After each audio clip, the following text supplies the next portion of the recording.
growing between China and the Philippines in the disputed South China Sea. And of course, that comes with a war of words between Beijing and Manila, each of them pointing the finger at each other. What we cannot control are the unilateral activities of China. Hence, the need for deterring China and giving the strong message that their activities will not be tolerated by the international community and not only us. The South China Sea just witnessed one of its most dramatic and lopsided standoffs yet.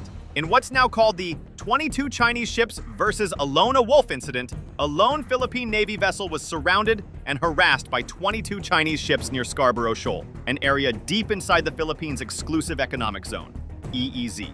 The Philippine government has answered the Scarborough Shoal showdown with firm resolve, swift diplomacy, and alliance building. Manila filed fresh protests, rallied allies like the United States, Japan, and Australia, and vowed to keep defending its sovereign waters no matter how overwhelming the Chinese numbers. Now, we work really closely with the Philippines in terms of asserting the rules-based order in the South China Sea and the West Philippine Sea. The standoff reverberates far beyond a single flashpoint, because it unfolds in the shadow of China's new 10-dash line, a sweeping map that claims almost the entire South China Sea and directly overlaps with the EEZs of several Southeast Asian nations. It also echoes the 2012 Scarborough Shoal crisis, when a much larger Chinese flotilla forced a small Philippine contingent to withdraw, setting a precedent for today's confrontations and highlighting how asymmetric power can shape outcomes even without a shot fired.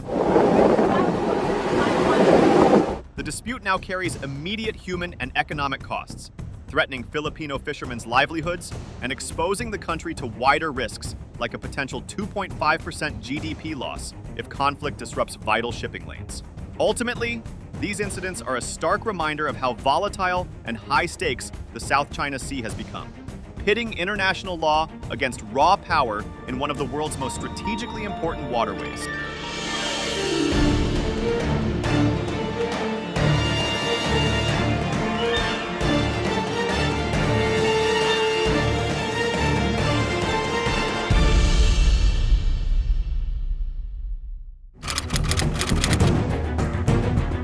The Philippine government has answered the Scarborough Shoal showdown with a combination of firm resolve, swift diplomacy, and alliance building, signaling that it will defend its sovereignty even in the face of overwhelming Chinese numbers. At the political level, President Ferdinand Marcos Jr. delivered a nationally broadcast address that set the tone for Manila's response. The Philippines cannot yield. The Philippines cannot waver, he declared. Ang West Philippine Sea ay hindi katang-isip natin lamang. Ito ay atin. Ito ay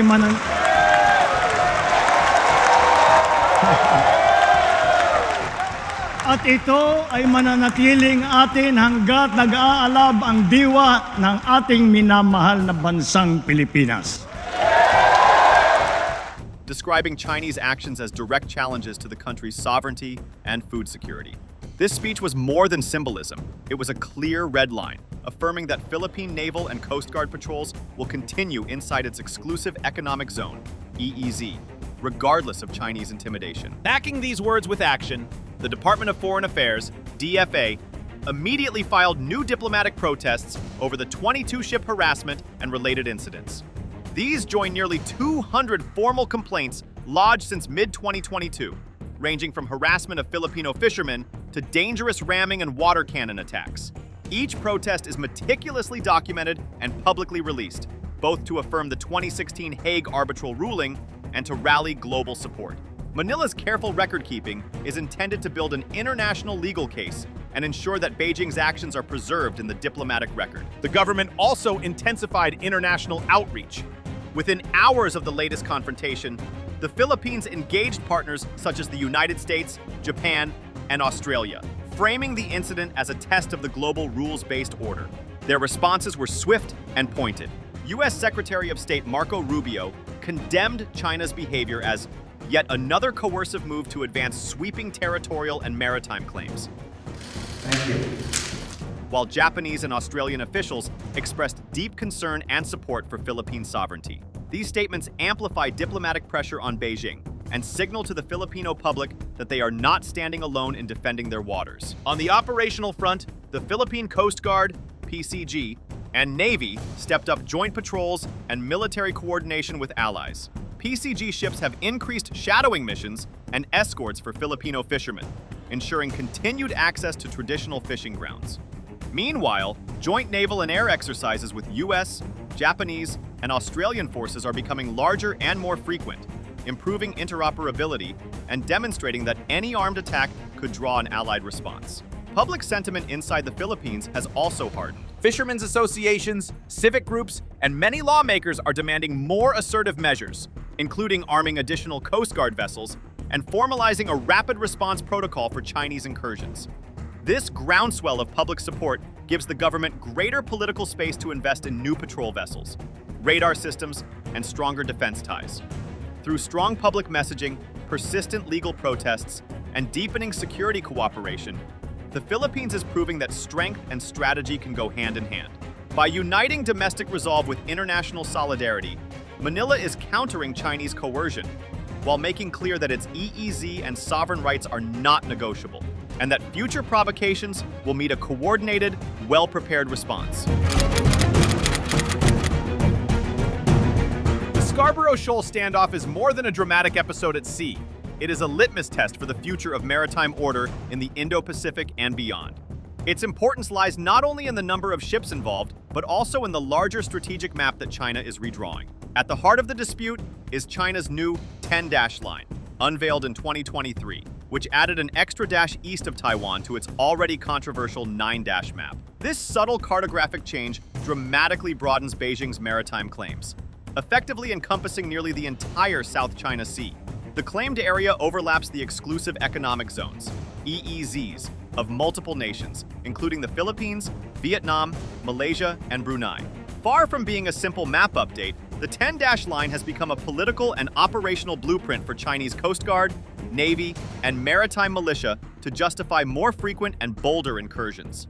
The 22-ship blockade at Scarborough Shoal fits squarely into this pattern, illustrating how China is using map-making as pretext for action. For the Philippines, the stakes are existential. Its EEZ, enshrined in the United Nations Convention on the Law of the Sea, UNCLOS, and upheld by the landmark 2016 Hague Arbitral ruling, is directly challenged by the 10-dash line. International maritime lawyers emphasize that China's expanded claim has no standing under international law. Yet China continues to act as though its map defines reality, dispatching Coast Guard cutters and the People's Armed Forces Maritime Militia to create facts on the water. By maintaining a constant presence, Beijing aims to normalize its control, making it increasingly difficult for other nations to reassert their rights, even when those rights are legally indisputable. This collision between international law and unilateral ambition transforms every encounter, whether it's water cannon attacks on Filipino fishing boats or the surrounding of a lone Philippine Navy vessel by 22 Chinese ships, into a larger struggle over global norms. Each time China enforces its 10-dash line, it not only tests the Philippines' sovereignty, but also challenges the credibility of UNCLOS itself, a cornerstone of modern maritime law that governs everything from resource rights to freedom of navigation. In this sense, the Scarborough Shoal confrontation is far more than a regional spat. It is a high-stakes contest over how maritime disputes will be settled in the 21st century, by recognized legal frameworks respected by all nations, or by the raw application of power by those with the largest fleets. The outcome will shape not only the future of the South China Sea, but also the global rules-based order, influencing how the world manages contested waters from the Arctic to the Mediterranean.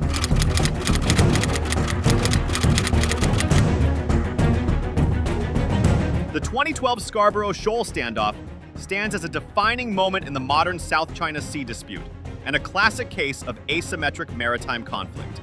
In April of that year, a handful of Philippine Navy and Coast Guard ships attempted to apprehend Chinese fishing vessels operating inside waters the Philippines regards as part of its exclusive economic zone, EEZ. China responded with a much larger flotilla of maritime surveillance and fishing vessels, quickly encircling the shoal and blocking Philippine access. For weeks, the situation remained tense. Chinese ships used blocking maneuvers and sheer numbers to keep Philippine vessels at bay. while both governments traded diplomatic protests. Despite international attention, the Philippines could not match China's persistent presence. Eventually, after a typhoon provided a window for disengagement, Manila withdrew its ships. China, however, never left. From that point onward, Beijing maintained near-permanent control of Scarborough Shoal, often denying Filipino fishermen entry and effectively redrawing the status quo in its favor without a single exchange of fire. The diplomatic and legal repercussions were profound. In 2013, seeking a peaceful and rules-based resolution, the Philippines filed a case against China with the Permanent Court of Arbitration, PCA, in The Hague. Manila argued that Beijing's so-called 9-dash line, which claimed nearly the entire South China Sea, had no basis under the United Nations Convention on the Law of the Sea, UNCLOS. In July 2016, the tribunal delivered a landmark ruling. It invalidated China's historic rights claims and affirmed that Scarborough Shoal lies within the Philippines' EEZ, giving Manila sovereign rights to fishing and resource exploitation. The decision was celebrated internationally as a victory for rules-based maritime order. China's reaction, however, revealed the limits of international law when confronted by hard power. Beijing flatly rejected the verdict as null and void, refused to participate in the arbitration, and continued to enforce its own claims. The episode demonstrated a might makes right approach, in which facts established on the water outweighed even the strongest legal judgments. This 2012 case remains deeply relevant today. Each new Chinese incursion, from the 2025 22 Chinese ships versus a lone wolf confrontation to repeated water cannon attacks, builds on the precedent set over a decade ago. Scarborough Shoal shows how unilateral action and sustained presence can entrench control, challenging not only the sovereignty of the Philippines, but also the very authority of international maritime law. The confrontation at Scarborough Shoal is far more than a headline. It is a daily hardship for Filipino coastal communities and a long-term economic and security risk for the entire nation.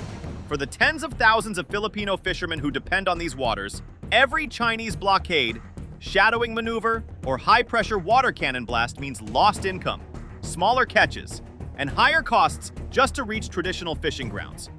Many are forced to sail farther into rougher waters, risking their lives and their boats, while local markets experience spikes in fish prices and dwindling supply. The pressure ripples outward, threatening national food security and weakening a key pillar of the Philippine economy, the seafood industry that supports millions of jobs from net makers to exporters. Economists warn that the danger does not stop at fishing. The Institute for Economics and Peace, in a 2024 study, calculated that any major conflict in the South China Sea, such as a naval blockade of Taiwan, could slash the Philippines' GDP by at least 2.5%. Such a shock would come from disrupted shipping routes, surging energy prices, and a slowdown in regional investment. For a country where maritime trade underpins everything from fuel imports to electronics exports, even a short-term disruption would reverberate through transport, energy, and food supply chains, hitting consumers and industries alike. The future geopolitical landscape is equally fraught. The South China Sea carries roughly 1/3 of global maritime trade and a significant share of the world's oil and liquefied natural gas shipments. The result could be a wider regional conflict with profound global economic and security implications. In sum, the Scarborough Shoal crisis is no isolated quarrel. It is a live test of international maritime law, economic resilience, and alliance credibility, carrying risks that extend from the livelihoods of Filipino fishermen to the stability of worldwide trade and energy markets. The choices made today by Manila, Beijing, Washington, and their partners will shape the economic and security architecture of the Indo-Pacific for decades to come. The recent incidents in the South China Sea, culminating in the dramatic confrontation at Scarborough Shoal, are a stark reminder of how volatile and high stakes this dispute has become. What might appear to be isolated maritime clashes are, in reality, flashpoints in a larger contest over global norms and power. China's new 10-dash line and its coercive, gray zone tactics present a direct challenge to the rules-based international order. By surrounding Philippine ships with overwhelming numbers and using water cannons and dangerous maneuvers, Beijing is testing not only Manila's resolve, but also the credibility of international law itself. The Philippines, for its part, has a strong legal foundation for its claims. rooted in the 2016 Hague arbitral ruling and unclose. Yet the asymmetrical nature of the conflict, pitting one nation's limited naval resources against the world's largest fleet, places its sovereignty and security in constant jeopardy. As the world watches, the central question remains: can international law and collective diplomacy prevail over raw military might in one of the planet's most strategically vital waterways? The answer will shape not only the future of the South China Sea, but also the durability of the global maritime order for decades to come.